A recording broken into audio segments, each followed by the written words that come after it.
Hi, my name is John. And my name is Lloyd. And we're the hosts of The Pint, a pop culture podcast. Lloyd, if you had to tell any of the people out there that might be listening to The Pint for the first time about anything unsavory or disconcerting we might do on the show, what would you warn them about? Well, sometimes we drop spoilers, and sometimes we swear like motherfucking sailors. Fuck yeah, we do. You heard it from him. You've been warned. Listen in.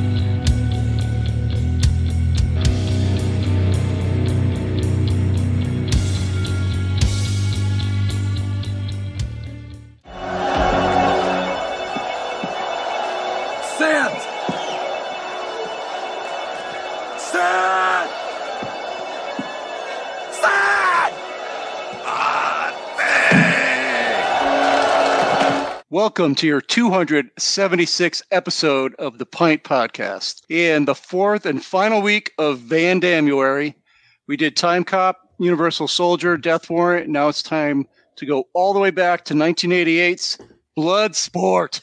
My name is Lloyd. I'm John. I'm Larry. That's right. You are. Kumite. So excited for this one. This is... We're going all the way back to the beginning almost. Pretty much. And I want to correct myself from the last episode. I was wrong about the year. So very strangely and not planned, the way we did these episodes is we started with Time Cop, which was 1994. Yeah. We went 2 years back to Universal Soldier, 1992. 2 years back to Death Warrant, 1990. And this was not planned out. And then in the last episode, I said, it's too bad I'm going to screw it up because 87 was when Bloodsport was 88. So 88. we have somehow gone reverse order and 2 years at a time into Van Damme history. It's like a Christmas miracle. It is. It's in January or Van Dammeuary, but yeah, either late or hey, it might be a lot early. Who knows? Well, like you said, Bloodsport came out on February 26, 1988. Production company was Cannon Films, released by Warner Brothers. Now, the best that I could find out was it was shot in 1986. There was no hard dates for filming or anything, but what I do know is that this thing sat around for about 2 years. That's not uncommon with the Canon stuff. They constantly filming stuff. Larry, you know more than me or Lloyd because you've got the books. You're in the Canon, right? They were constantly just filming stuff and throwing it out there. Yeah, dude. Especially early to mid 80s, they were just a juggernaut. Fucking anything that had any bit of action, they bought the fucking rights to, and they filmed it as cheaply as possible. So yeah, they had tons and tons and tons of shit. It wouldn't surprise me if they were still putting shit out in the early 90s that they had filmed in the 80s. They had so much shit in the can. Not to mention that the head of Cannon Films, Menahem Golan, that's him, basically said this movie was a piece of shit. And he's not wrong. He's not wrong. No, but he was going to release it straight to video instead of the theaters. Then he decided to let his editor, Michael Duthie, go ahead and edit the movie around the fights. So the fights are basically the centerpiece. And then from there, actually, Van Damme himself did the editing of the fights. So this was filmed in Hong Kong's infamous Kowloon Walled City, which was demolished in 1993. Yeah, it's an interesting that community. It was like a lawless community living inside this gigantic. I don't even know how to explain it. You have to look. I mean, they show it a few times in the movie, but you have to look it up to see the I've seen some enormousness of this fucking thing. And there was hundreds of thousands of people living inside this one giant military outpost, co-ed apartments. Very bizarre. Supposedly controlled by fucking triads and very lawless. Yeah, it's a really bizarre thing that happened. But then it also sprang up a lot of peaceful human rights groups within the walls as well. And only like a handful of films have ever been filmed inside there. This being one of them. A couple of them are Kowloon, the Walled City, a documentary movie called Jumping Ash. Oh, I love that. And you guys, do you know that? No idea. Big fan. And Bai Fen Shuang Jiang. Yes, that old good one. Yeah, I saw that this morning. Yeah, directed by Newt Arnold. Newt, that's a pretty good name. Good old Newt. Good old Newt. He also worked on Gunman. He'd done some stuff. Terminal Velocity. A lot of TV. War Games. Like 2000. Yeah, War Games. Blade Runner. Godfather 2. Also, two-time recipient of the Directors Guild of America Award as an assistant director on Godfather 2 and the remake of 12 Angry Men. I never saw the remake, but I like the original one. It's like 1957. Screenplay by 3 guys. So I guess the main one here is Sheldon Lettich, who also did the story for this. He did Ruskies, Rambo 3, Lionheart, and then a lot of Van Damme movies. A lot of stuff. And then 2 other guys, Christopher Crosby and Mel Friedman. About the only thing I could find for them was Bloodsport. Probably got drummed right the fuck out of the industry. See ya. Somehow Newt managed to stay around, but the rest of them. And I don't know if you want to get into the whole Frank Dux. I got. Oh that. God. Yeah, you got that. Yeah. I figured. You know what? I mean, we'll get into it. Our friend Shawnee Mack, didn't know that this whole thing had been debunked. Like anybody who's our age remembers when this came out. Yeah. And, it was portrayed as a true story. It even ends with, some facts about the guy who it was about, the records that he Facts. still holds, blah, blah, blah. Yeah. Facts. Throw the big fucking air quotes around facts. So, these kids listening, this is the days before the internet, right? If a movie told you this was true, this was a true movie. Because, Frank Dux isn't in your encyclopedia. That's your only other source for information in the 80s. So this was just a true thing. You're like, holy shit. And then, you'd pick up Black Belt magazine and there's some stuff about Frank Dux and blah, blah, blah. And so, for years, you believe this was true. Sure. The Kumite was a real thing and Frank Dux was the champion and fucking all these records. But then, as information became more readily available to people, it started coming out, well, maybe this part wasn't true. Well, maybe this part wasn't true. Till we get where we are now, where basically nothing the guy has ever said in life is true. Right. Yeah. And Shawnee had no idea. Me and him started talking about it at work the other day because I told him I was recording this. And he's like, man, fucking Frank Dux, like, what a great story. I'm like, yeah, but it's like professional wrestling in that none of it's true. Let me ask you something then. Would you call this a genre of any way? Are there other movies that when they came out, it seemed like it was a true story and then it wasn't? Sleepers. The movie Sleepers. That was debunked or not debunked not as much really. as... More like... lot of... This happened, but this didn't happen. Right. So Sleepers filmed in Fairfield Hills in Connecticut, partially, with what a fucking another all-star cast, right? Minnie Driver, Brad Pitt. Kevin Bacon at his slimiest. Yeah, the worst fucking Kevin Bacon ever. A lot of great people in this movie. It's a guy. I don't remember Sleepers. What is he? He's a newspaper writer in real life. This guy, Lorenzo Carcaterra, I think was his name. He wrote this book. He's a newspaper guy in real life, and he wrote this book about something he said really happened when he was a kid.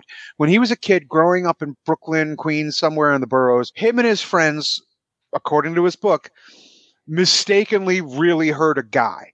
They were basically pulling a practical hot dog cart. They were pulling a practical joke, fucking backfired.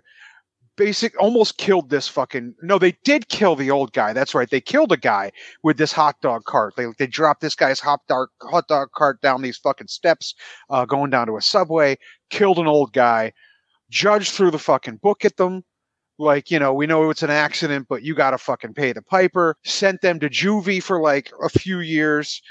And it's the story of like them being just beaten and raped by guards and shit while they're in juvie. And then years later, one of the dudes turns out to be a lawyer, and they kind of figure out a way to get back at these guards who had taken advantage of them when they were kids, and they take down all the guards through the legal system, et cetera, so forth. Movie made of this fucking great book, hit movie. Turns out, like, the New York court system is like, we have no record of a trial like this ever taking place in the history of New York City. And then, you know, the homes, the juvenile detention facilities are like, we have no record of these kids ever being, or Lorenzo Carcaterra ever being incarcerated in our facilities. So it's never been 100%, because he still contends that it's true. He said he changed the names, he changed locations, etc. But you grew up where you grew up. If you do a crime in New York, you're going to a New York juvenile detention facility. People are going to remember. Right? Mm-hmm. Yeah. Well, welcome to Kevin Baconary. Yeah. So Bacon. Yeah, Bacon. Well, he's a fucking piece of shit in this movie. But yeah, so that's kind of a movie like this, in that, you know, whereas Bloodsport's been proven pretty much completely fake, Sleepers is assumed to be all right, fake as well. I'm sure there's other ones that claim to be true stories that turned out not so much. Those are the two. Dawn of the Dead. Dawn of the Dead. But those Blair Witch Project. They did claim that to be. Yeah. God, what a great marketing piece that was. But yeah, I'm sure there's more. That'd actually be a good thing to research. Like things that were found out to be bullshit years later. So, John, who do we got? Who's our cast on this? Round up the usual suspects. All right, so as we start off in every one of these episodes, it's got to star Jean-Claude Van Damme, or it wouldn't make no sense. No.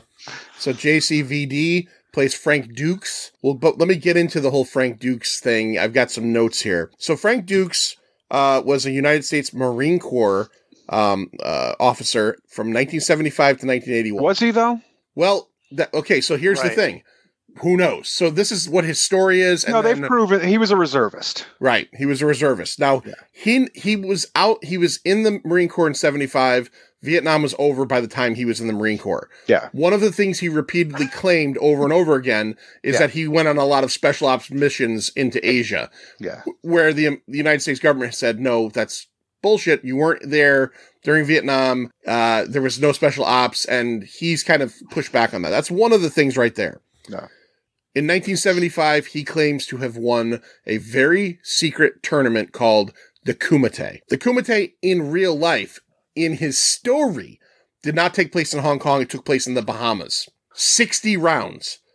Here is, now I didn't write this part down. I'm going to tell all you guys to go out there and look this up. The 60 round bit is extremely important because that is a mathematical, the double elimination. It's an impossibility. It's a single elimination tournament. Yeah, you'd have to have millions of billions, probably. They said more. The thing I read, which this blew my mind, is it said you would have to have more people than there are on Earth to have that tournament. Yeah. I'm not a mathlete. I don't understand math, but if you go online and look it up, it explains it very well. I didn't want to count off this whole thing. Now, one of the things basically like that thing where you, that old commercial, tell a friend and they'll tell a friend, and the screen keeps getting, it just keeps doubling and doubling. So you could not have a 60 round tournament. It'd be impossible. Couldn't do it. One of the factoids at the very end of the movie immediately makes you think that way too, even if that wasn't impossible. At the end of the movie, they give you the factoids of like the things he's done. And one of them is he holds the record for most knockouts consecutively in a tournament, 56. 56. Even if you were able to fight 56 matches in a row, just probability says you're not knocking out 56 people. No. Now, one of his factoids... Unless you're fighting like 7-year-old kids. And you know what, though? 35 and probably even not, actually. 35 in, a 7-year-old kid would be Jalen, and she would win, right? Yeah. Or if he did beat her, it would be some other like way of beating her than a knockout. Right. Sure, the record, it says his fastest knockout was 3.2 seconds.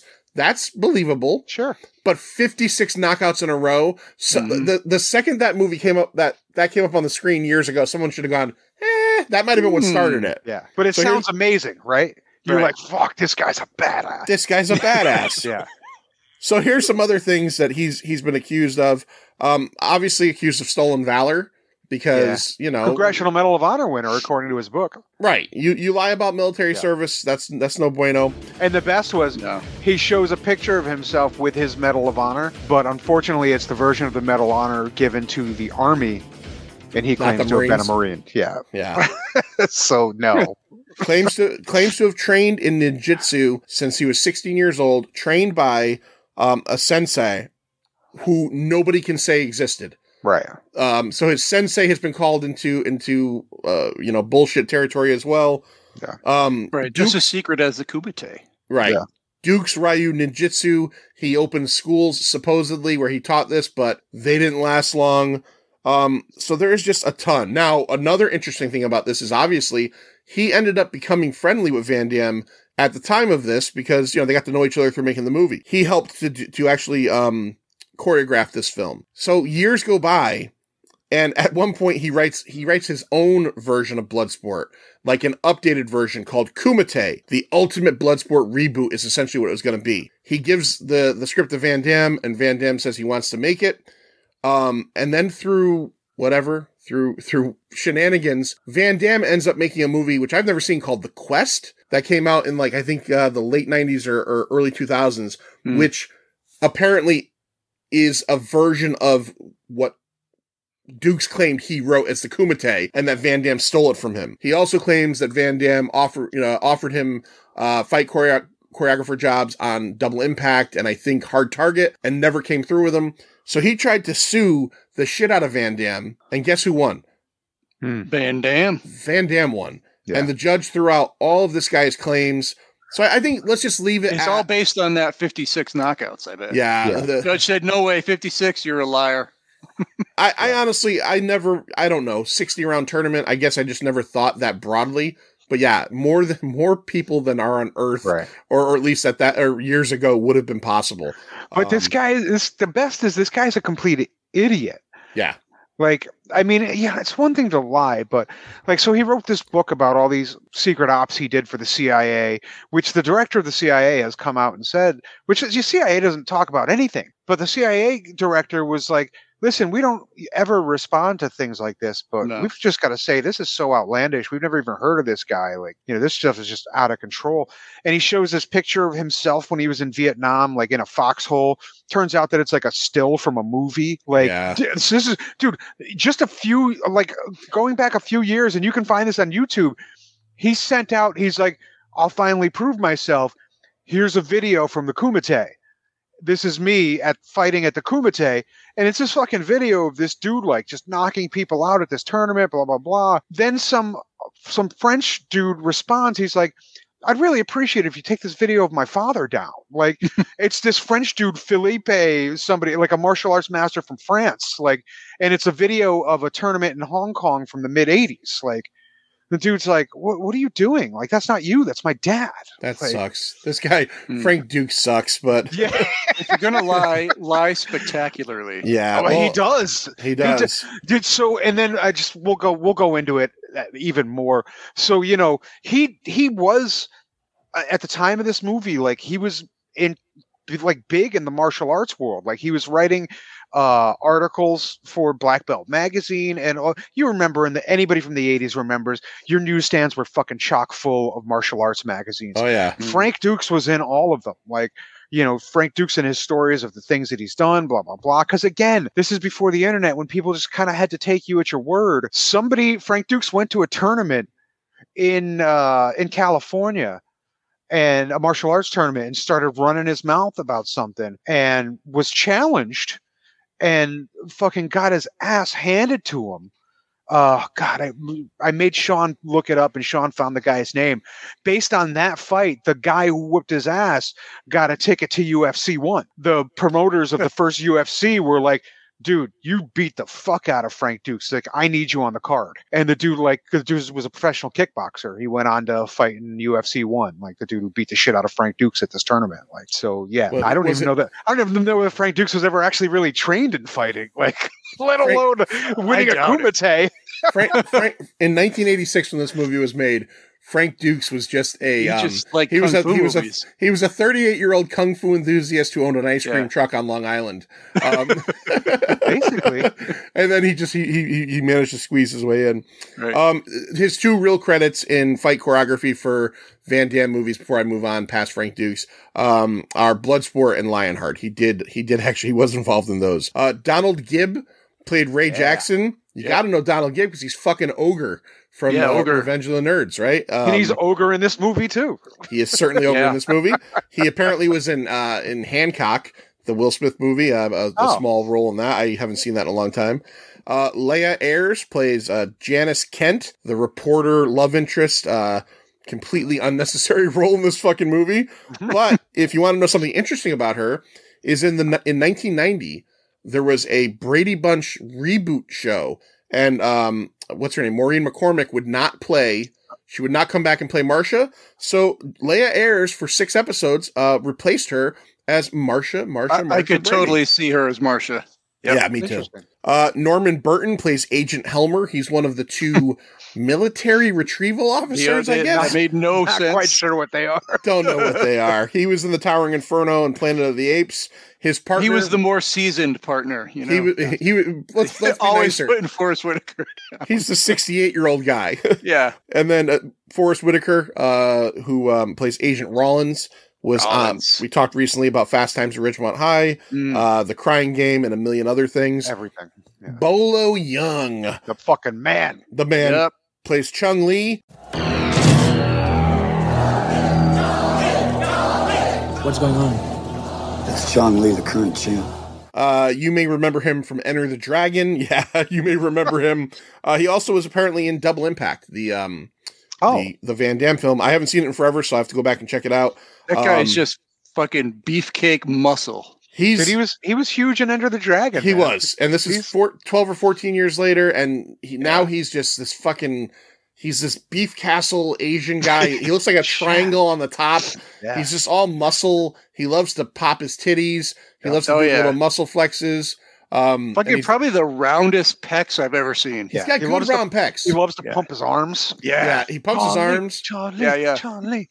He does not hold the Asian regard that we all know of respect, because when he kills one guy and everybody has this respectful moment, he just keeps on going like, what the fuck are you doing? He loves to blow snot.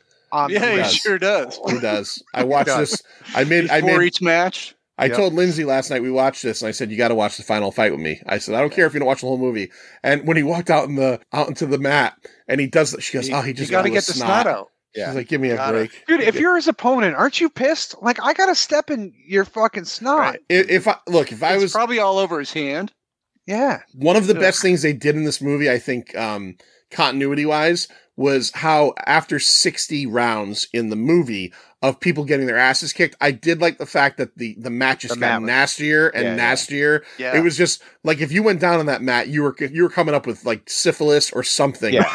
Like that one guy had the little sponge and bucket. What the fuck are you taking care of with that little sponge and bucket? Yeah, you're not even putting Ajax on it, dude. You're just literally using water. You're just smearing all the blood around. All right, a couple more for cast. Actually, just one more, but I had to throw him in here because I don't know how I never put it together before. He looks so familiar, and until I did my research, that's where I placed him. Roy Chow plays Tanaka, the Van Damme character Sensei. He is Lao Che from Indiana Jones and the Temple of Doom. Yeah. He's the first guy that Indiana Jones deals with in the head boss. At the table. I never placed him. Yeah. And part of it was 2 reasons. I guess I just never thought of it. And in because you're racist, Doom, John. I'm not racist. Yeah. You're like, all Asians look the same. No, what I was going to say was yes, that and no. He wears a toupee in the indie movie, and he just looked a little bit different. He does. That's right. Good call. Yeah. But then when I was writing this up and I saw his name, I went, who the fuck was, that's the fucking guy with the Lazy Susan and the antidote and all that stuff. Yeah. Did you happen to get the name of the Easter Island face guy? Easter Island face guy. Are you talking about USA? Okay. No. Okay, USA. Okay, USA. I love that guy. Okay, USA. Yeah, he's great. But his face looks exactly like Easter Island. I used to have a shirt that said "Okay USA" with a big thumbs up on it. Yeah. I don't know where the fuck that thing went. So let's jump into the movie. Frank Dux, not Dux, Dukes. Played by Jean-Claude Van Damme, is an American. He in this film, at least. In this, his father came over. I'm thinking from France, because they said he came over. We're from France to plant vine is what he says for wine, I guess. So first things first. Yeah, that's right. He essentially is a military man. Everybody seems to know he's going to fly to Hong Kong. He's been invited to fight in a secret tournament called the Kumite. I think that happens every few years. But all of his superiors know. Like, I don't know how he kept this a secret. Yeah, I don't get... He goes to take that shower. Yeah. And then bails out on that guy watching him. Yeah, because the guy is like, you can't go to Hong Kong, Dukes, even if you're on leave. They keep saying, like, he's too important. Like I don't know if they're trying... I don't know if that was... There's a time when they're like, you realize how much the military has spent on you? Is he, like, bionic? Yeah. Is he, like... Why have they spent money on him? Like, do you mean like he's on got food? robotic legs? Because their food isn't that good. Like, how much? Why have they spent money? It's never. There's a lot that's never really explained and that doesn't really tie together. But that for me was a big one. Like, I don't understand why he's so important to the military. If he's on leave, why the fuck can't he go fight? They put a lot of money into his training to do those splits. No, they didn't. Fucking Sensei Tanaka did. Like, Yeah, you're right there. Yeah. Well, you're absolutely right. And to those trees. I think there had to be a pretty big part of Frank Dux, the real Frank Dux, like upping his own value and quotient and telling them, like, I was like SEAL Team 6 one-man version. So, like, I think that's what they're trying to tell you. But the same thing, it's like when the guy says, you're too valuable. Second question that makes no sense in this movie is he gets over to Hong Kong eventually to fight in this tournament. Yeah. Why would you send a 68-year-old guy and an overweight rookie to go? There's a chase scene that's so fucking ridiculous because look, whether you like, he just keeps stopping and posing on shit. Exactly. Whether you're a fan of Van Damme or not, in this movie, Van Damme is about as in shape as you could be. Oh, right. Yeah. The martial arts in the fight scenes are really good. He is really good. And there's a chase scene where they chase him across. He's just playing with him. He's playing with them. Yeah. And it's like, literally, it's a 68-year-old guy and an overweight guy. Yeah. Chasing we Jean-Claude Van Damme. need to go back, though. Yeah, we're going to go back. Because I need to understand. So, all right. So they how can they not find this guy? That's crazy. So they show him as a kid breaking into Tanaka's fucking training and trying to steal the sword, right? And then he's like, "Oh, you have honor. That's racist that I'm doing that voice, isn't it?" It's like, "You have honor, so I'll let you be like a punching bag for my son," basically. Yeah. So he's training his son, using young Jean-Claude Van Damme.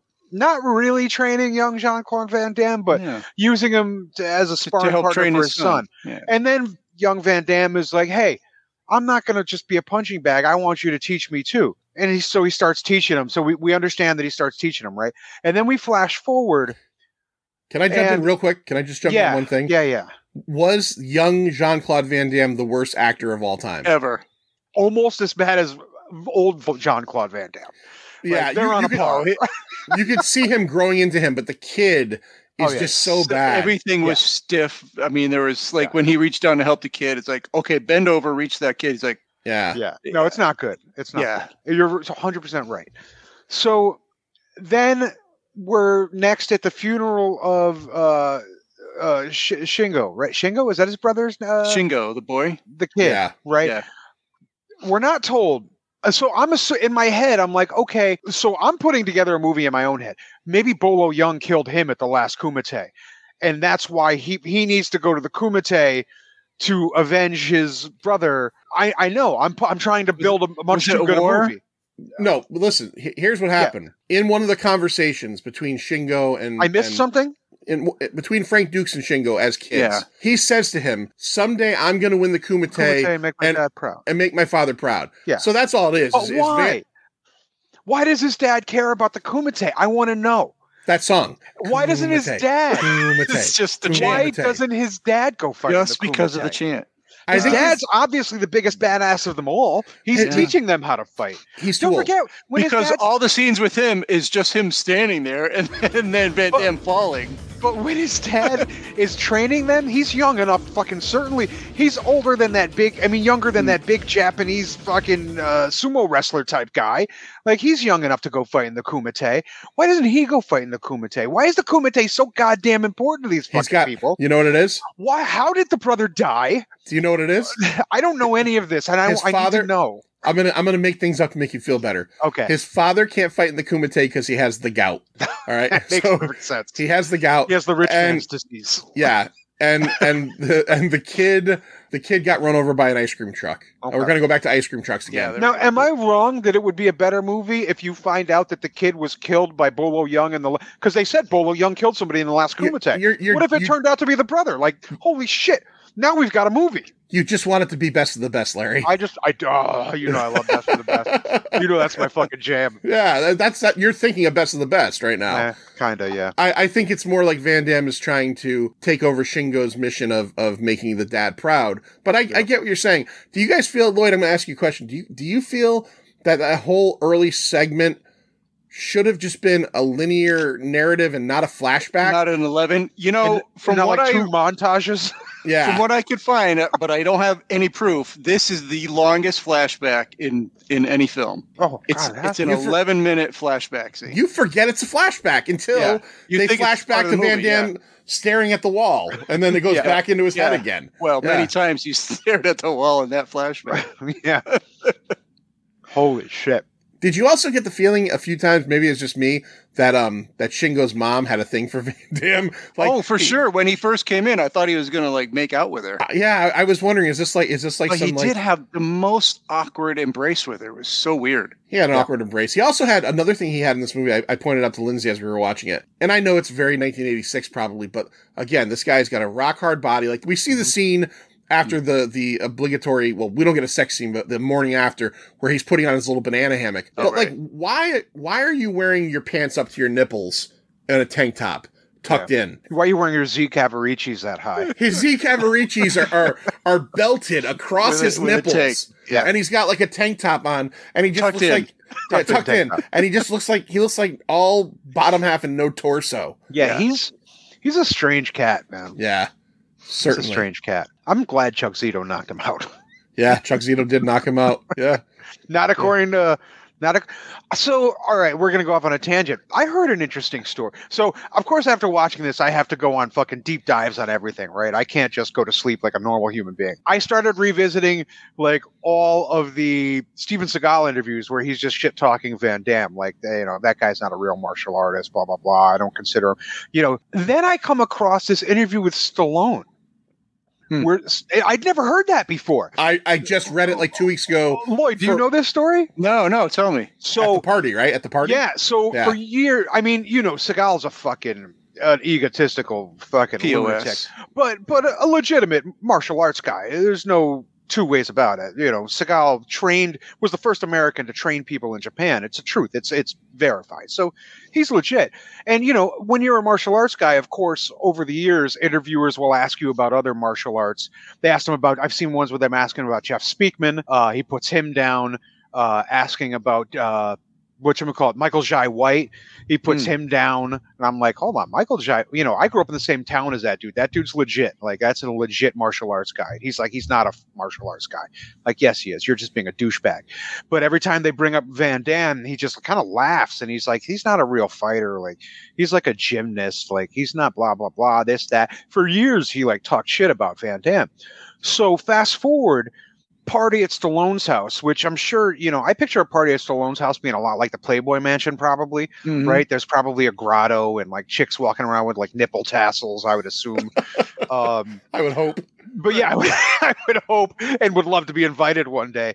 If they still happen. I doubt they do. They serve pizza with scissors. Yeah. So you have to eat it Cobra style. You get your own scissors and you get to cut your own piece of your slice of pizza. Apparently at this party at Stallone's house, Seagal and Van Damme were both there, together in the same room. And Van Damme went right up to him and said, you know what? Enough of this bullshit. Let's go outside. Seagal would not do it. Yeah. Seagal fucking backed down, would not fight him, which to me is crazy because I just got finished telling you that Seagal's a legit badass. And, you know, Van Damme, yeah, he's a kickboxer and he took Taekwondo, this and that, but I don't know to what level he actually knows martial arts. He's, you know, it's certainly not to the level where Seagal, I believe, should be afraid of him. We talked about it in the first episode, the Time Cop episode, when we kind of talked a little bit more about Van Damme.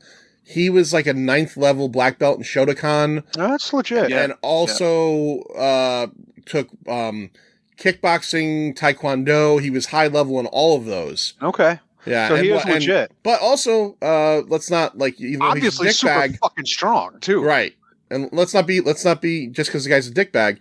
Seagal is a high level Aikido master, right? Like, oh yeah, like I said, he's he's the first American to ever be invited to train Japanese in Japan. Like, right. Like he's super legit. But yeah, I'd never heard that story before, and super surprised that Seagal backed down after years of shit talk. No, that's how a lot of shit talkers are, Larry. You know how it is. That's true. Yeah, that's true.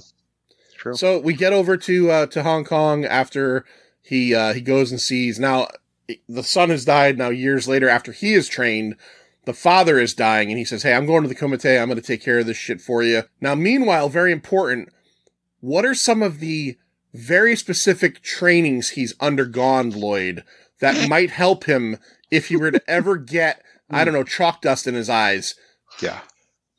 Salt, from what I read. Well, he did a lot of blindfolded stuff. Yep.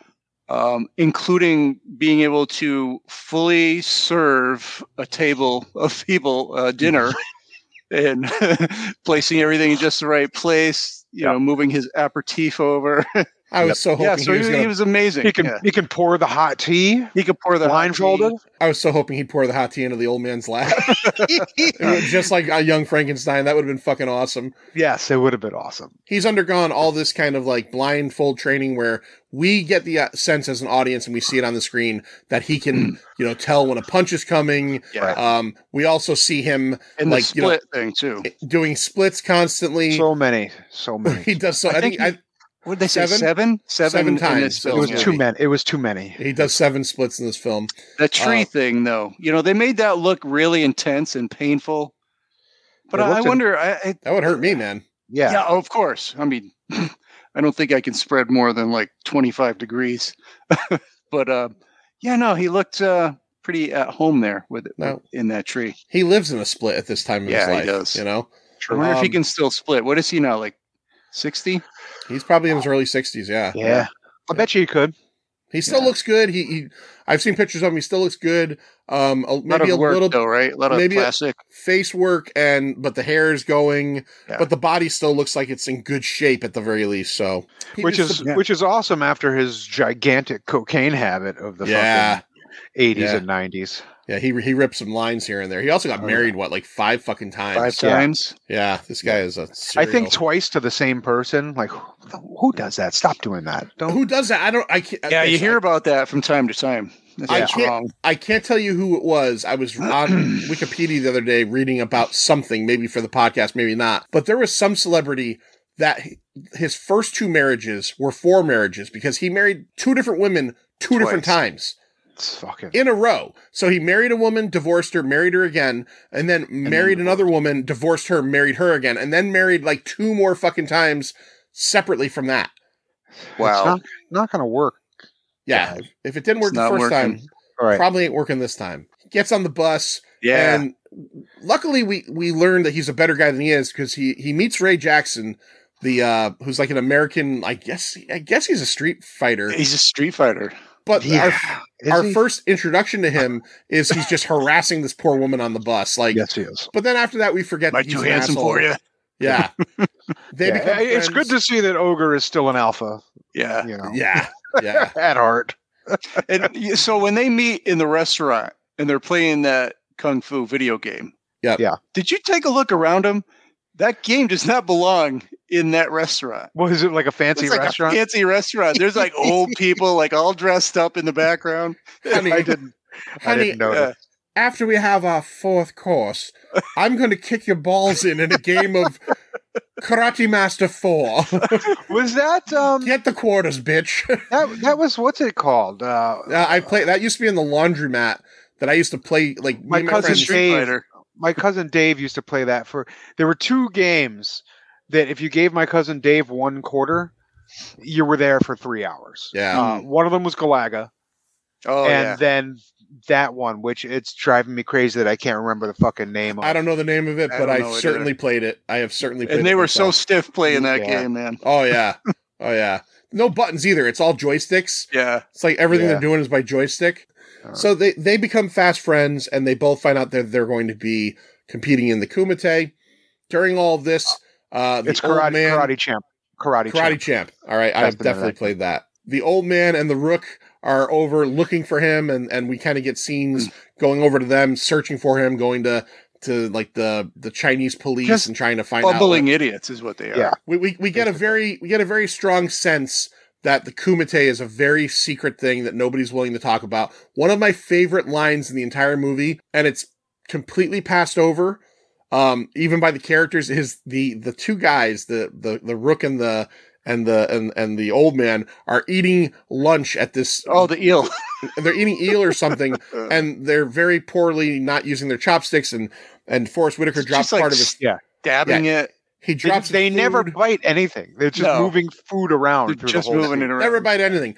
The police chief that they've been dealing with comes in to talk to them, and they say to him, "They go, oh, it's good to see you, Chief. Any news on Frank Dux? Oh no, I just came to touch base with you. Have a seat." And he goes, "I never eat here." I don't eat here. Yeah. I just love that. I just love that little line. Like, even the dog wouldn't eat the eel. The dog wouldn't eat the eel when he throws it to him. It looks pretty disgusting. Yeah. Yeah. We're introduced to the walled city, and that's kind of where on the inside where the Kumite is happening. There's a whole lot of martial arts action, and we'll talk about some of it, but you can't really go through too much. I think it's more interesting to talk about some of the contestants that we meet. Right off the bat, we get Hussein, who is I don't know. I gave him a name. It's What's bad. His name? What's it's his so name? bad. Go ahead. Yeah, go ahead. Katana bin Laden. Katana bin Laden. Katana bin Laden. I laughed so hard. I had to stop the movie because I was laughing so hard. I missed like 5 minutes. I was laughing so hard at my own joke. But it was Hossein, right? Hossein. Yeah. He is a. They're the ones hitting on the girl in the hitting on her is practically raping is the word. Practically, raping. They're essentially going to rape her if Frank Dux doesn't show up and play a game of switch the coin out in his hand. Right. They're going to take care of her. He seems to be a Middle Easterner by way of maybe Asia. I don't know. Like, there's a lot going on there. Gold tooth. When he finally does meet up with he's a dick throughout the whole movie. When he does finally meet up with Frank Dux in the first round, I think of the Kumite, he gets beaten in one shot. And then when he tries to pull some shit after the bell rang, Frank Dux knocks him out again. Oh, I got a question that I wanted to bring up. So when they first go into the Kumite, it hasn't started yet, and they're just walking in, and now they have to make it past the judges. Oh, they don't believe like why they were invited? Like right? How are you going to get there if you weren't invited? Yeah. And so why do they have to go through this? It was like if you're really Shigadoshi's fucking, then show us the dim mock. Yeah, the dim mock, the death touch, which by the way. Great scene in the movie. Stupidest fucking thing ever. A lineup of bricks, right? Like 5 high. And he tells him, go over it. If you know it, go over and do the dim mock. So he's like, I've got to break the brick. And he's about to break the brick. And then the guy's like, no. Not the top brick, just the bottom brick. And Van Damme does like his whole kata and smacks the top brick, and the bottom brick explodes like the Death Star. It explodes, and the shockwaves are felt through China and Japan, all of Asia. Tsunami. It created a tsunami. It's so stupid. Who has the best line after that? Fucking Bolo Young, who takes a line from Bruce Lee from Enter the Dragon. Yes. When he says, "They're good, but bricks don't hit back." Yeah. Yeah. That was in Enter the Dragon, John Wall, Superfoot, had broken a board, and Bruce Lee was like, but boards don't hit back. So I as soon as I remember seeing Bloodsport and just being like, holy shit, he stole Bruce Lee's line, which made sense. They were both in that too, the sensei too, right? Tanaka. Was in Enter the Dragon? Enter the Dragon. Oh shit, I didn't know. I don't that. know. I haven't seen it in a while. Yeah, I believe they were both in it. Okay. Well, I mean, I think it also probably is the first of many times in the movie that Ray Jackson says, "Yo, Frankie!" Yeah. Frankie! Ray Jackson is so excited about it. Ray Jackson is the number one cheerleader for Frank Dux in this fucking movie. He's pretty great. I like Ray. Number one. All right. So we meet what was his name again? Bin Laden. What was it? Katana Bin Laden. Katana Bin Laden. Now look, if we're gonna stay on this course right now, let's just get it over with. Yeah. The monkey guy. Oh god. So all right, I need to tell you, Owen was watching this with me. So I was like, he's like, where are you going? Because I had to go downstairs. I always watch my movies down here because I know Jen doesn't want to watch Bloodsport. I'm not stupid. Once in a while, I'll ask her, and she always just rolls her eyes. So I'm like, okay, I'll go downstairs.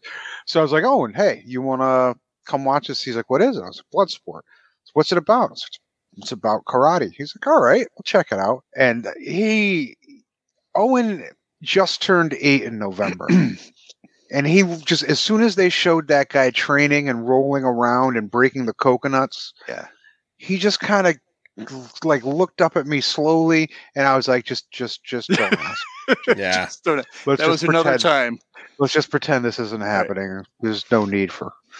So even him at his tender young age, I don't think he knew exactly what was wrong. He just knew that something was wrong. Yeah. I like Owen. Owen, who's not even self-aware of the world yet as an 8-year-old, is like, is this racist? Yeah, I think this is racist. I don't think he knows what racism is. But he knew. No, but the word just came out of him. Yeah. Dad, I don't know what racist means, but this is racist, right? This is uncomfortable. Yeah, the filmmakers made a choice. Yeah.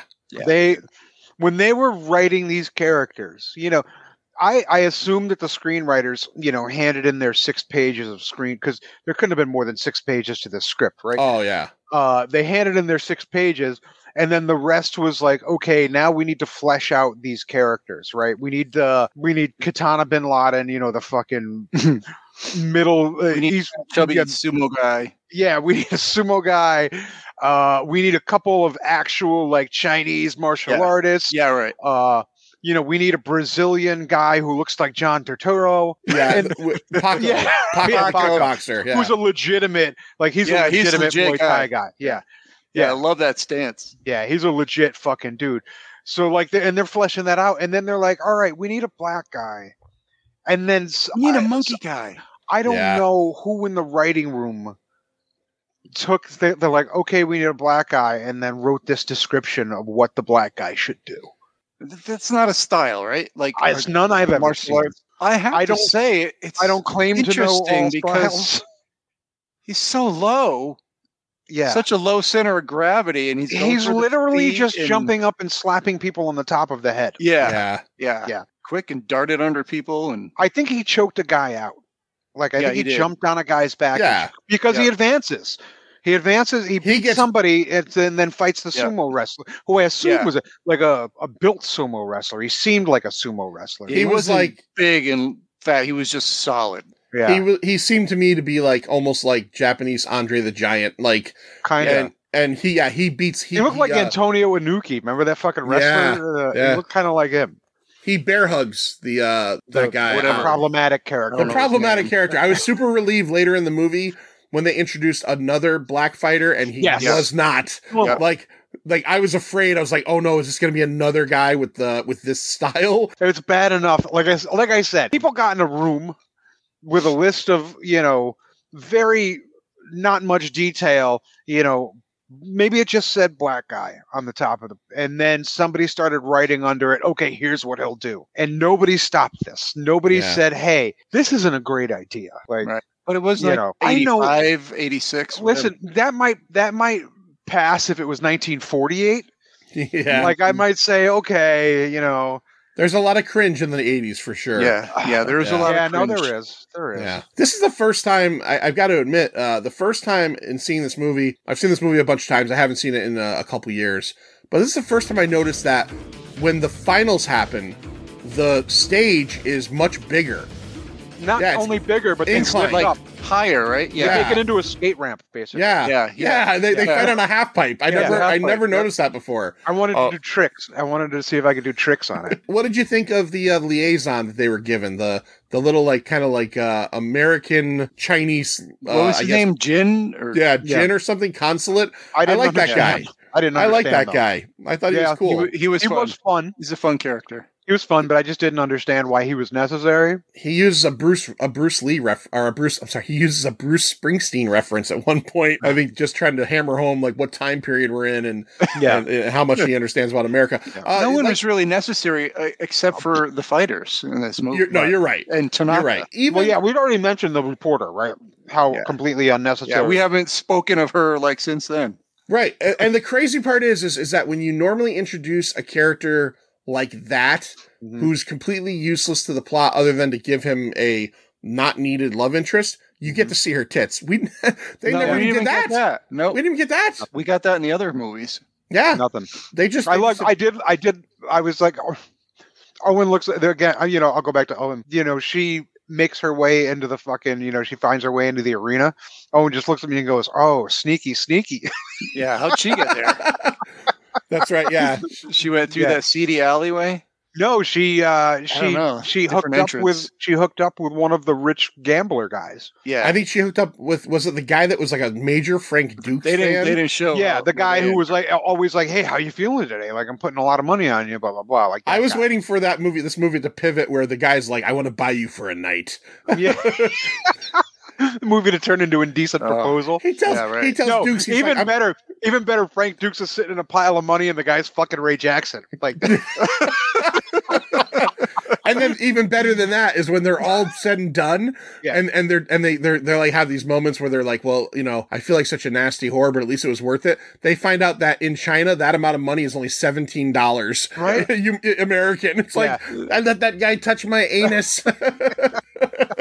He said it was 1 million yen. $1 million. That's enough to get you a Starbucks nowadays. Yeah. So throughout this whole tournament, as it's going along, we get Bolo Young as Chung Lee. He is the reigning champion, and we know something about him last year, man. What did he do at the last one, Larry? He killed somebody. Killed the dude. Oh, I thought it was going to be the brother, but it wasn't the brother. Just some random guy named Joe.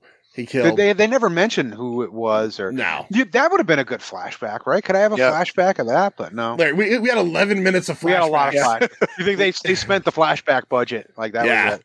Yeah, they were going to put that flashback in, and they're we're unedited. We have 14 minutes of flashback. Right. Yeah. That's going to be 11 edited. Can we do another 3 minutes? Are you fucking nuts? Yeah, no more. Can we just change the edit so it's all one consecutive movie? You didn't need flashback. There was enough fighting. There was a lot of fighting. There was a lot of fighting scenes in the movie, which is good because those are really the only good parts of the movie.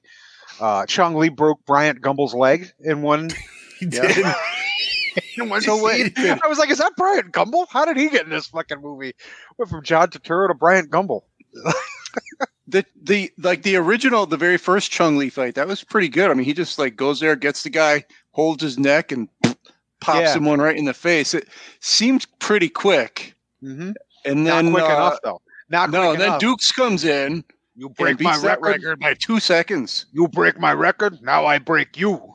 One of my favorite Dukes moments in this whole movie is during one of his fights. It's not the Chung Lee fight. It's actually one of the mid ones. One of them is where he's doing that thing where he's lifting his knees up. So strange. I like that. And then the other one is where I think it's when he's fighting Paco, where they just start kicking each other. They just start kicking the shit out. Yeah, he's because wasn't Paco doing that to someone else? He was doing a really quick kick.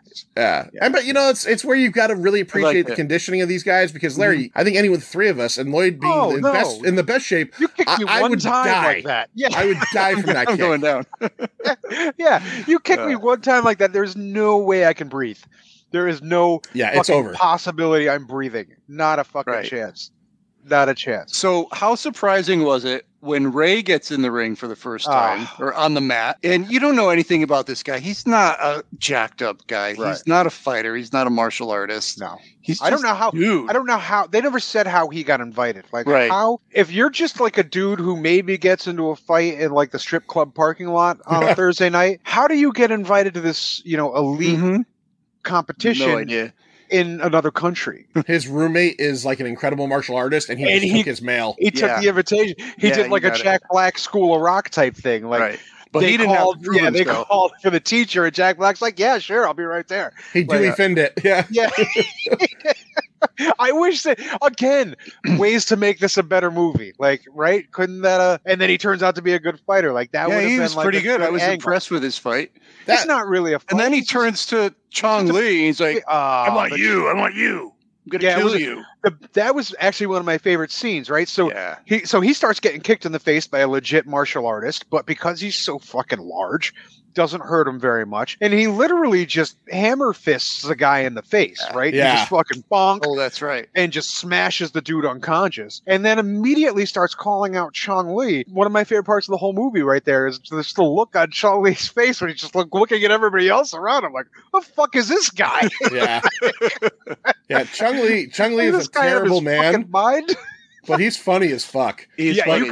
I honestly, as douchey as he is, I feel like I would like to hang out with him. Like, if he was a real guy, like, yeah, right. Seems funny. Seems like he's got like a good sense of when he's not killing people, right? I love like during his fights, like where he's like he's got like someone totally under control. He's about to beat them, and he's like putting his hand up to the audience, like, calm down. It's coming. Yeah. I'm gonna knock this person their front teeth the fuck out. Give me a second. I want to do this at my fucking speed. All right. He's Chong Li's funny. And he gets his own chant, right? He gets his own chant after everyone. Sure he does. Chong Li. Yeah. Chong He pumps Li. his little arms. He does the arms. He's doing the fucking the double jack off move. Yep. This whole movie is building up to one thing. It's building up to Chong Li versus Frank Dux. And we get the very last bit of the film is like the last day of the tournament. The military guys pretty much have him in hand. Yeah. And he ends up, getting out of their clutches, and then to the point where they're just like, all right, we'll go watch the fight. We'll go watch the fight, and we're going to root for you. Because apparently, as secretive as this is, anybody can just get in. It didn't seem like it was that inclusive. Like, I was looking in the stands, and there was people dressed in suits and people dressed like fucking me sitting there. And I'm like, this doesn't seem right. There's like chickens running around. What's happening in here?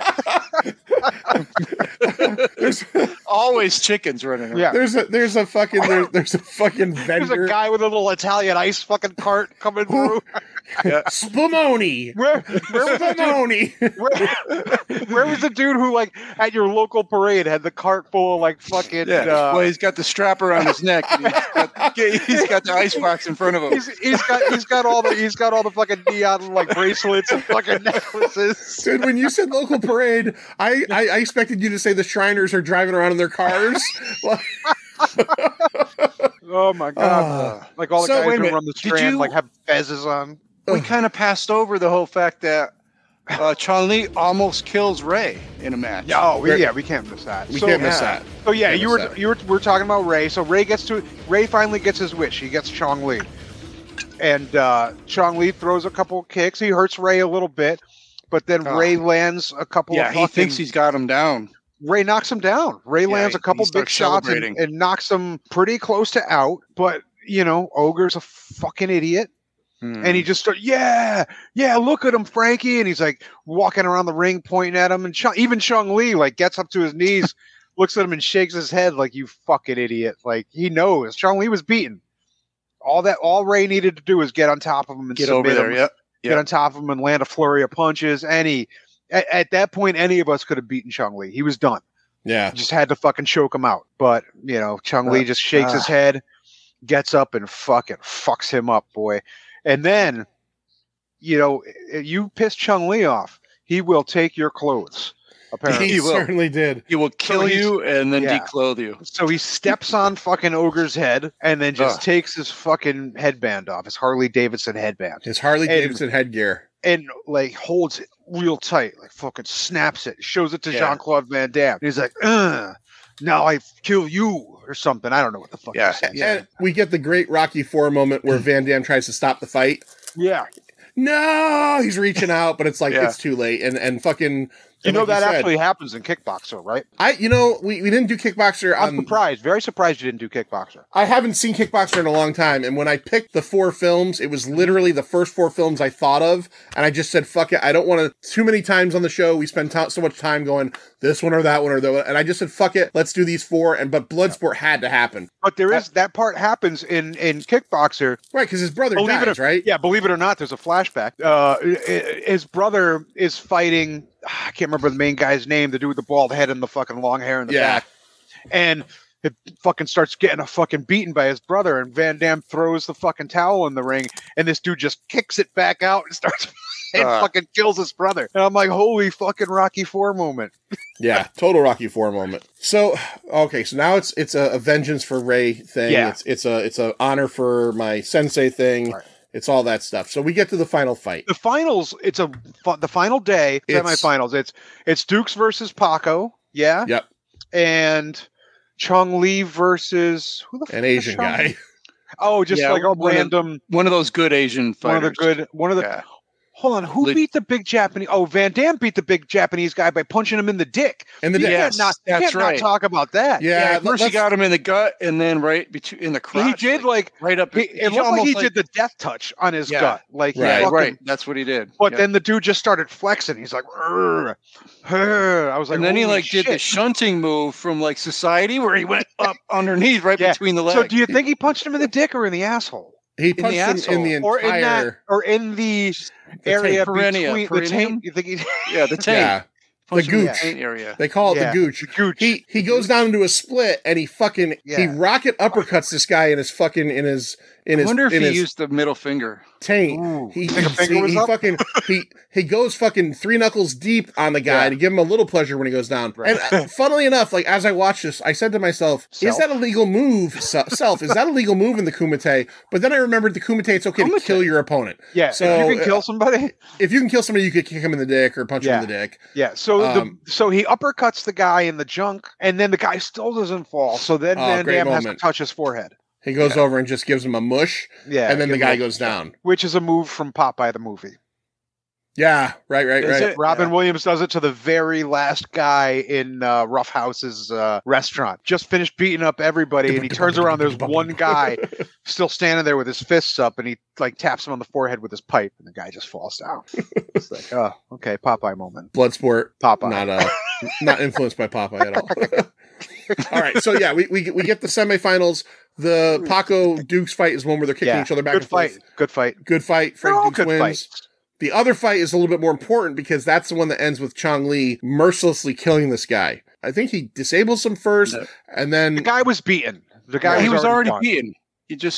And he did the thing where he held the back of his head and then did the heel of his hand to I would assume the bottom of his nose, because supposedly if you break that, you can shove the bone up into the brain. I think that's kind of what he did, probably. I think so. Now it's weird because did you guys think it was weird? These people are all involved in this thing called the Kumite, but all of a sudden when he kills another dude, the ref. They turn they're all kind of like, what the and so they take a second and they decide to turn to honor him. I think it's accepted that you can die in this tournament, but nobody's trying to kill anybody on purpose. Yeah, that was with intent. That was absolute intent. You can die in a boxing ring, and that's a professionally sanctioned event. Of course you could die in a tournament, and people probably do die in this type of no holds barred, no glove type of tournament. Of course somebody can die, and it makes sense that they say Chong Li killed a guy last year. Sure, that can happen, but to actually intentionally kill somebody, I'm sure is frowned upon. Yeah. So they frown upon it, and he's just like, what the come on, get over it. Yeah. So now we Yeah, he throws his arms up at the judges. Yeah. It's like, you pussies. Yeah. Black Dragon Society. I wish he blew a snot rocket on the dead guy. Oh, that would have been good. It's called the South Korean burial. Right. Snot rocket right in the... And the ref was Ernest the Cat Miller, right? Wasn't that... Dude, is that... No, that guy... No, it wasn't really him. Okay, the guy looked familiar. I only know who Ernest the Cat Miller is because... Of that episode, right? Well, no, do you know about the thing with the wrestlers with Stu? It's one of somebody's favorite wrestlers. Favorite 90s. Stu's favorite 90s wrestler, Ernest the Cat Miller. And all the other guys on the show are just like, what happened? What just happened? But it's Stu. Everybody's picking probably like the Ultimate Warrior, Macho Man. And he says fucking Ernest the Cat Miller. Yeah. Oh, Jesus Stu. Christ. It's like coming up with like La Parka. Like just somebody like out of fucking left field. Buff Bagwell. Yeah. Like what? SWOproductions.com. So anyways, we get to the fucking main fight now. Now Lloyd, what do we see the corner man for Chong Li? So the corner man, I guess if that's what you call him, he's playing around in Chong Li's shorts. You see he puts a little pill in there, a little tablet of some sort. I thought it was an 8-ball. Yeah, I wasn't sure what it was, but it turns out it was a salt pill. He just stuffs it down there. Here's something that you might need in the future. You know, it's kind of like putting the razor blade in there or something like that, but the salt. So they start their fight and they're going at it pretty good. Van Damme's, getting the best of them, I think. Dukes gets the upper hand for quite a bit of the early part. He's clearly a better fighter. Right. Yeah. Right. He's clearly a better fighter. It's like not even close. Honestly, I feel like Paco gave him a better fight than Chong Li. Paco's was a good fight. Yeah, Chong Li's fight only becomes a better fight when Van Damme or Dukes is blind, which... Yeah. So he knocks him down at one point, and Chong Li reaches into his old shorts, touches his cock for a minute, make sure it's still there, pulls out this pill, crushes it in his hands, and as Frank Dux is coming over to kind of give another blow, he tosses... Nobody sees this, by the way. I don't know coming over to do some blow. Do some blow. Oh, yeah. He's like, is that an 8-ball? I am a big fan of the cocaine. I love that Van Damme sounds like the fuck Inspector Clouseau. I can't. I'm terrible at it. He's like, listen, Chong Li, why don't you put it on your tits, your big muscular tits? I'll do a rail right off of your tits. Right between your pecs. I'm going to sniff it right off your pecs. I'm going to get your pectorials. Sweat. Oh, you're sweating. It's going to cake up the cocaine. So he gets blinded. Shake it up. And he starts just screaming like a fucking Just salt blind you? Owen was I don't think salt blinds you. I think it would. Oh, it would hurt. Like blind? I mean, he was like blind. I don't know about that. Well, he's not blind. They show his vision. It's blurred. But it was so blurry apparently that he was punching thin air. It didn't make it. Yeah. Owen was so angry at this part. At the guy? Yeah. Owen made me pause it. He made me pause the TV to ask how nobody else in the arena saw that big puff of smoke. Lindsay said the same thing. She said nobody saw that. Owen's like, I don't understand. Dad, I don't understand. Why didn't they see it? Do you get this? So I started trying to reason with him. I'm like, Owen, this is a no holds barred tournament. Maybe that's allowed. Yeah. But he wouldn't have hit it if it was allowed. If it was allowed, he would have just said, here's walked out with a handful of it. He's like, look, I'm just going to use this when the chips go down. I'm going to throw it right in your fucking face. He's out there with like a fucking pool ball and a sock. He's got a fucking salt lick when, he needs a little salt. He's got a 38 in the back of his he's just in case. Yeah. Just in case. So all right, so then back to Owen's right. Owen's point is valid. How did nobody see it? I know Lloyd's a little bit more practical with stuff. Have you ever done like so when Lindsay said that to me? Yeah. Have you ever just like tried to defend the movie even though it's dumb? I'm like no, nobody saw it. And I'm thinking in my head, I'm like, of course somebody saw it. Dude, he did it very clearly. Yeah. There's a cloud of fucking smoke around his eyes. Yeah. Dude, I tried to defend fucking Super Cop to everybody. Ooh. Like, I defend movies all the time. Dude, you should have seen me try to defend DC Cab to Jen. She's been mad at me for like 4 years for making her watch DC Cab. I still try to defend that movie. I realize this doesn't make any sense, but I think I was kind of trying to defend it to Owen. I was like, no, buddy, it's a no holds barred tournament. And he's like, it's okay. Still shaking his head no. He's like, if you can kill somebody, you could throw salt. Yeah. Owen was not happy. Not happy because then he's like, he's a cheater. I don't like him. Like, well, you're not supposed to like him. He's the bad guy.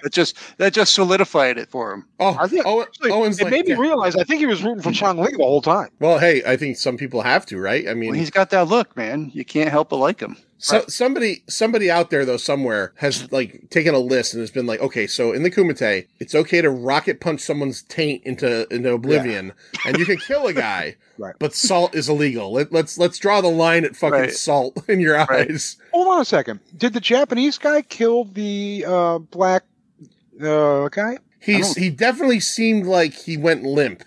but they didn't make a big deal of it. And I'm assuming it was just probably like show him. They didn't crush the air out of him or something. There was some cracking noise, I think. Yeah, maybe. I think he might have killed that. I get cracking noise when I go to the chiropractor too. That's true. Yeah, I sneeze too hard, I hear cracks. So, all right, all right, Manster. So now going back to the 11-minute flashback, what training does Frank Dux have to tap into? Yeah, and how does he use it? He taps right into the blindfold training because he finally realizes he gets his center. He's like, all right, I'm fucked up. I can't see. So I just have to tap into that blindfold training. And he's just aware of his surroundings. And Chong Li comes over and he's about to deal him a blow. And he just blocks it with his hand. He puts his hand up and he gets it. And from there out, it's all Van Damme. I think it's actually earlier in the fight, but I want to mention this. He uses the referee as a stepladder. Oh, that was a good scene. Jumps off of the referee and does like a flying kick into Bolo or into Chong Li. But then from that point on, it's just he just keeps hitting him with fucking spin kicks. We talked about it on the Death Warrant episode. Is it the same spin kick from different angles? I don't ever know. Yeah. Is it 4 separate spin kicks? I think it was never different tell. ones in this one. In this case. I was trying to pay attention to Bolo Young's body movement, and it seemed like he moved differently every time. So I'm thinking it was 4 different spin kicks. Yeah. He gets him on the ground, but he doesn't want to knock him the fuck out. Larry, what does he do to him? How does he win this match? He makes him say Mate. Mate. He honks his nose. He just twists and twists his head. Say it. And then finally, Mate. Great. Game over. Great bit of JCVD acting is how he's like still blind and he's holding his head and he's like all cross-eyed and staring off in his face and he's just going, say it! Yep. Say it! Yep. So before the movie ends, we go back and he goes and sees Ray Jackson in the hospital and they tell each other they love each other. Yeah. He never says that to the woman. No. He never says it to the woman that he bangs earlier in the movie. But kisses him. He tells him, he says, I love you. And then Ray says, me too. And then Ray says, anywhere, anytime. I will be there if you call me. So this is all because he says, next time you fight, keep your clothes on. Yeah. Oh, right. He gives him his bandana back. The bandana. You know what's great about this? About them telling each other they love them and the relationship between Van Damme and the pointless woman. This all happened in 3 days. Yeah. It was all very These men fell deeply in love with each other. They love each other in 3 days. Yeah. And I think Van Damme and this woman are getting married. And this all took place in 3 days. 3 days, yeah. So Frank Dux goes back on the plane with the military guys. That's the end of the movie. We get about 3 screens of what we now know are complete bullshit. It's 3 days, and they even say it in the movie that it's like 60 rounds. So we only saw like a fifth of the fights that took place in this thing. But yeah, so again, he knocked out 56 people in a row. We only saw like 8 fighters. Right. We didn't see the 9 million it would have taken.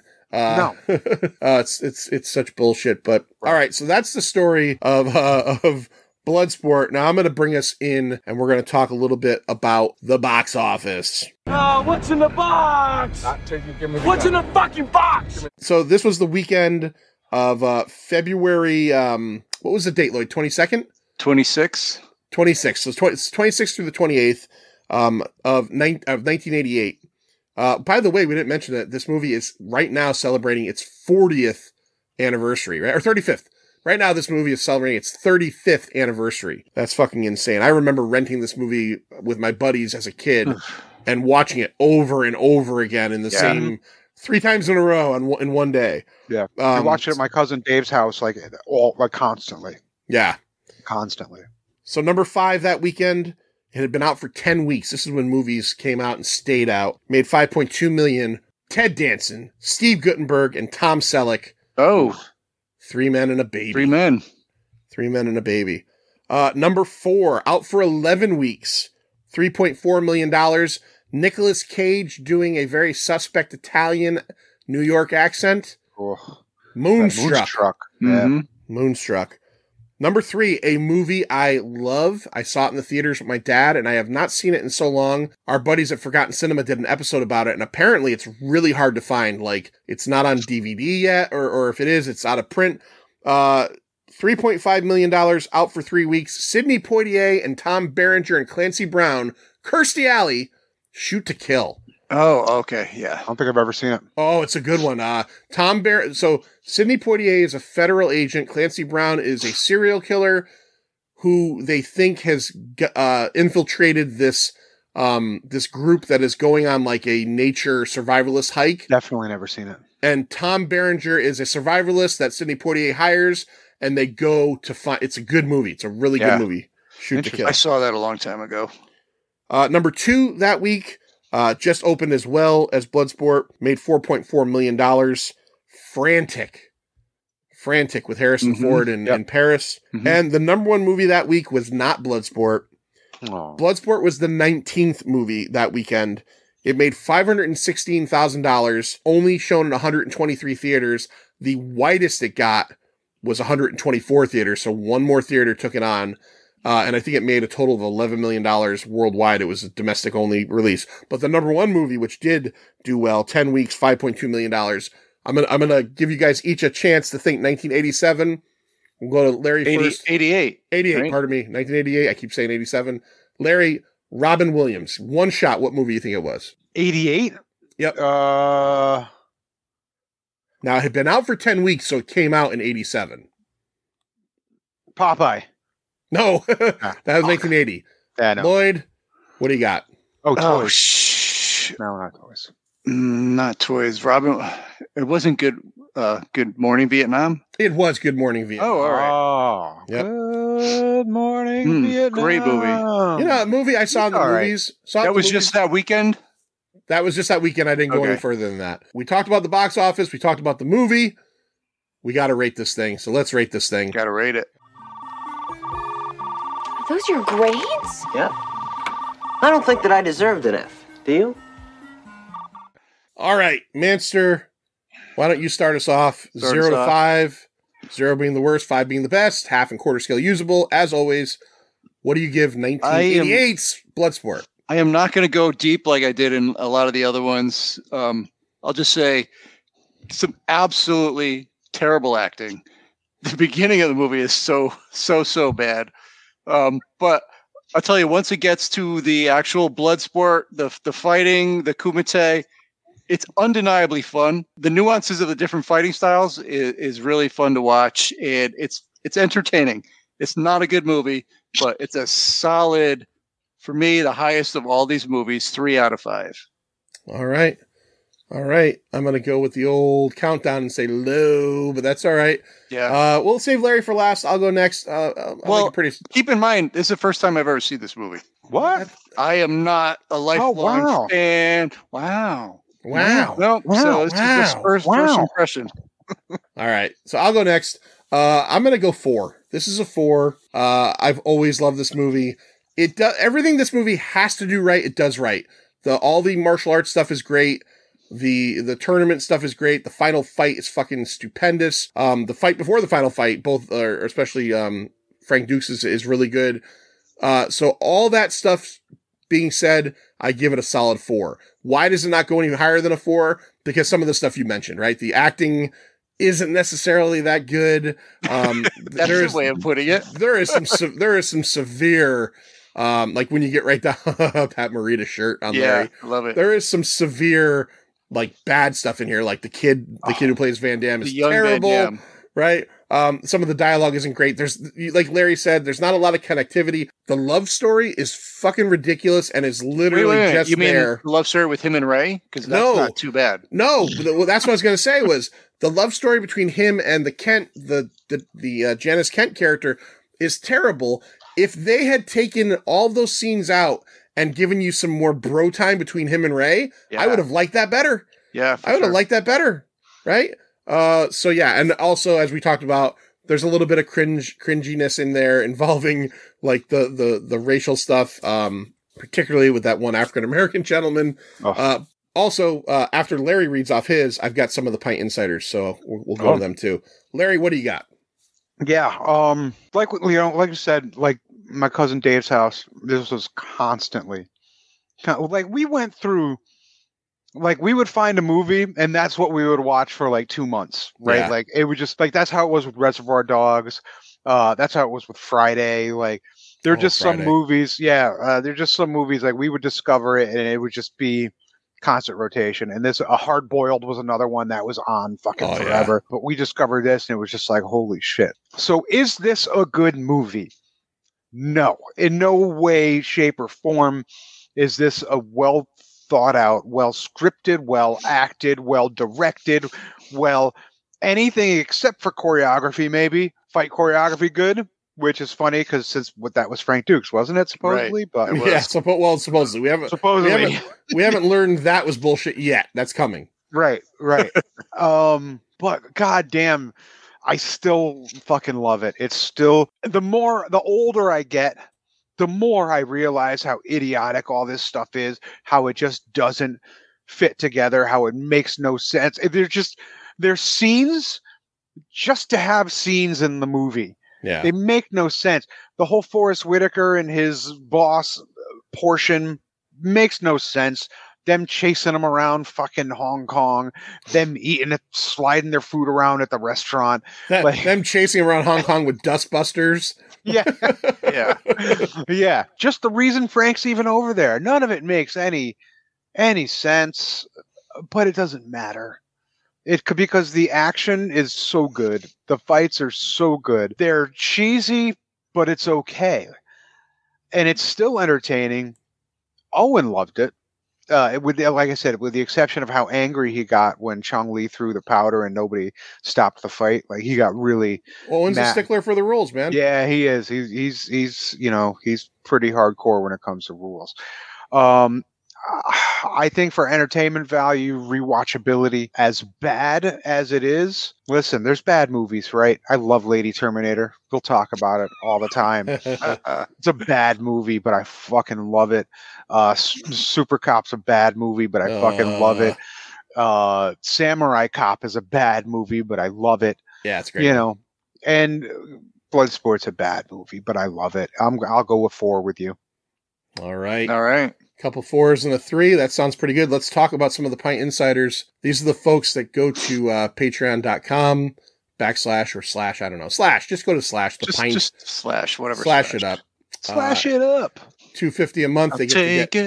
They get to hear all kinds of extra episodes, including the most recent to this recording that we put out, The Frighteners, which we recorded in like September of last year. A couple years ago. 3 months ago. And I got to get mad all over again about how Larry really hated that movie and Lloyd basically jumped on it again. Oh, yeah. Got some great messages from some of the insiders going, I totally agree with you, John. It's a great movie. Larry's out of his mind.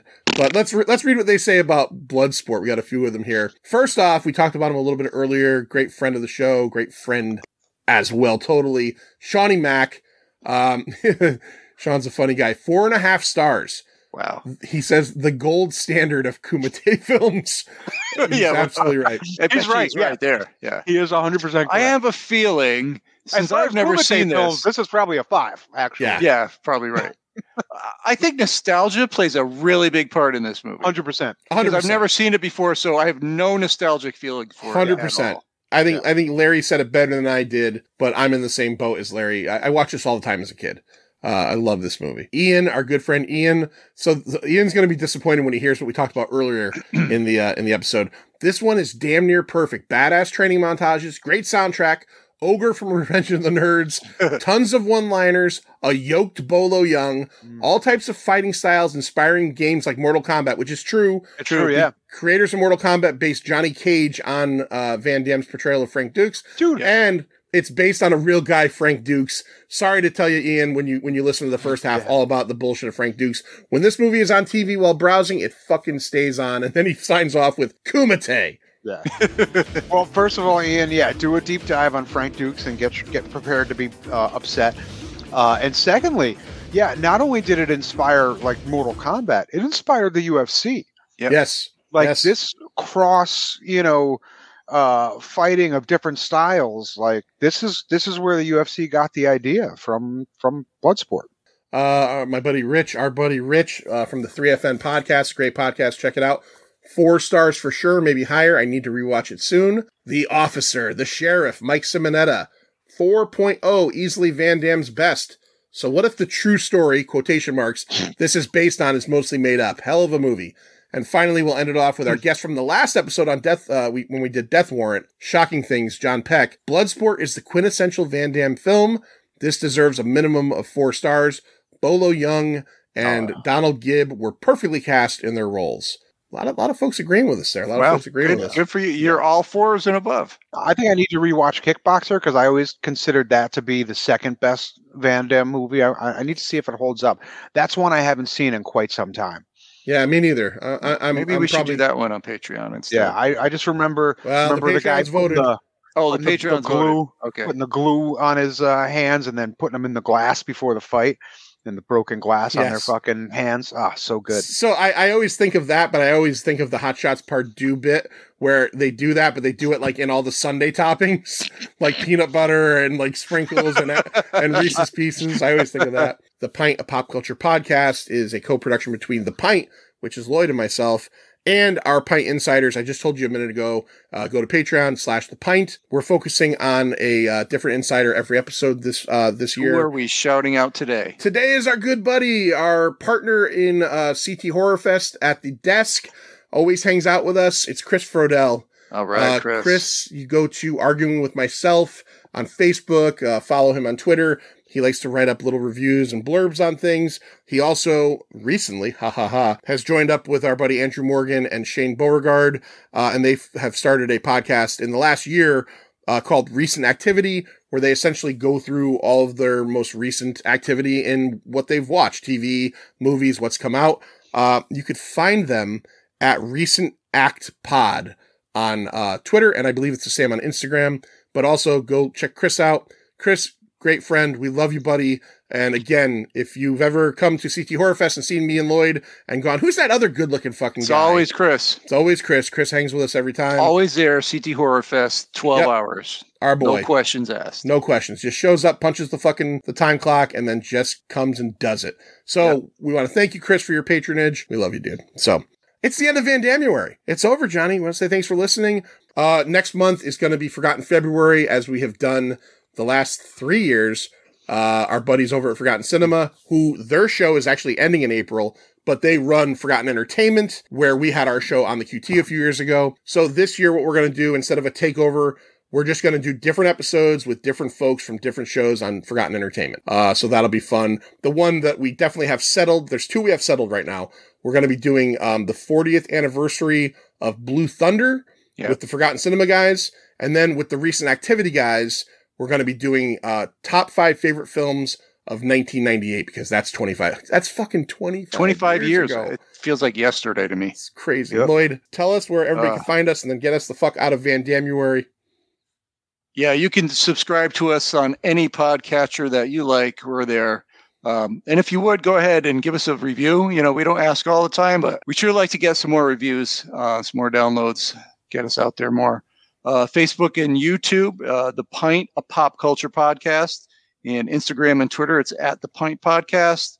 And like John said, you can be a Patreon insider at patreon.com/The Pint. One more thing before we go, just to entice those Pint listeners out there who might want to think about going over to the Patreon, is this Monday night coming up from recording, we're going to be recording our Phantasm episode for Scary Larry's House of Horrors Classics, where you can only find that on the Pint Insider. See ya. See ya. It's over, Johnny. It's over! Nothing is over! Nothing! You just don't turn it off!